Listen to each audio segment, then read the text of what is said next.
నా భార్య కదా, ఆవిడ మాట నేనెలా ధిక్కరిస్తాను? అంత జ్ఞానం ఉంటే మరి ఇక్కడ రావడానికి ఎందుకు సరేనన్నావు? అది ఒక దాసీగా నాకు తప్పొచ్చు నమ్మగారు. ఆయన ఈ గురించి నేను జాగ్రత్తగా ఉంటాను. ఇకపై ఎలాంటి తప్పు చేయను. మీ గౌరవం కాపాడటానికి సాయశక్తులా ప్రయత్నిస్తాను చిన్నమ్మగారు. ఇంకా నన్నేం చేయమంటావు? ఆ కుర్రదానికి గట్టిగా చెప్పాను, నన్ను అడగకుండా నా గదిలోకి రాకూడదని చెప్పాను. చెప్పి మాత్రం ఏం లాభం? మా ఆయన దాన్ని లోపలికి తీసుకొస్తున్నారు. ఇలా జరుగుతుంది నేను ముందే అనుకున్నాను చిన్నమ్మగారు. మీరు గట్టిగా దెబ్బలాడతారని నాకు తెలుసు, కానీ ఇప్పుడు మాత్రం బాగా శృతి మించింది. నేనెంత మాత్రం జరగనివ్వను. ఒకవేళ అలా జరిగితే నేను వెంటనే మా పుట్టింటికి వెళ్ళిపోతాను. అక్కడైతే మా వాళ్ళంతా నన్ను నెత్తి మీద పెట్టుకుని చూసుకుంటారు.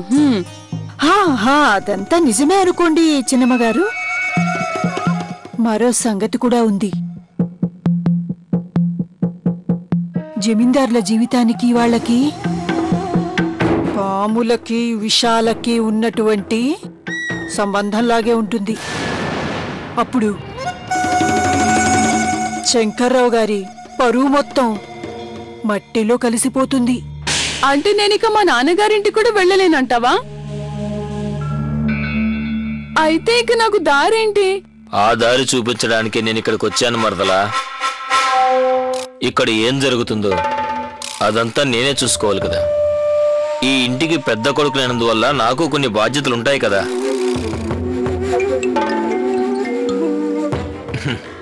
అందుకని నేను ఒక నిర్ణయానికి వచ్చాను. అది నీకు మంచే చేస్తుంది. గంగమ్మ నీకు నీ గది మళ్ళీ ఇప్పించేసింది కదా. ఇక నాకు వదిలే.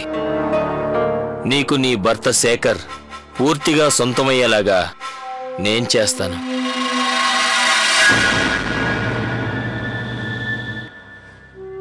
చిన్న కోడలు గారికి చిన్నబాబు గారికి మధ్య ఉన్న సంబంధం నాకు బాగా తెలుసు పెద్దమ్మ గారు.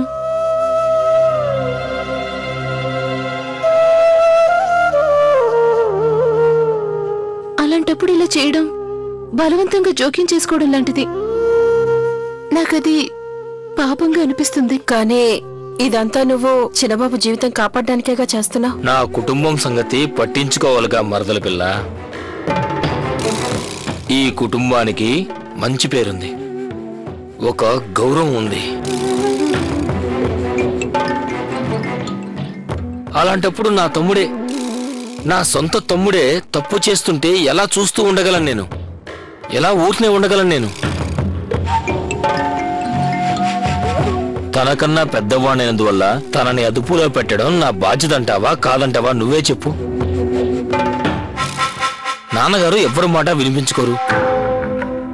ఆయన గొడవేదో అయిందే, దాన్ని అడ్డుగా పెట్టుకొని ఒక టక్కరి కులం తక్కువ పిల్ల మా తమ్ముణ్ణి తన ఇష్టం వచ్చినట్లు ఆడించేస్తుంది. లలిత, చెప్పండి.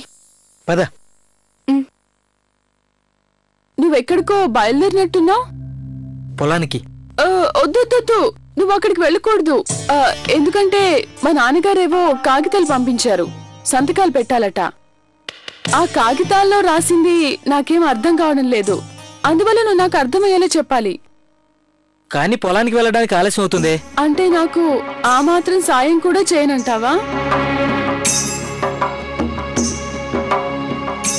సరే చేస్తాలే, ఆ కాగితాలు చూపించు. నువ్విక్కడే ఉండిపోవాల్సిన అవసరం లేదు. కావాలంటే నువ్వు పొలానికి వెళ్ళు.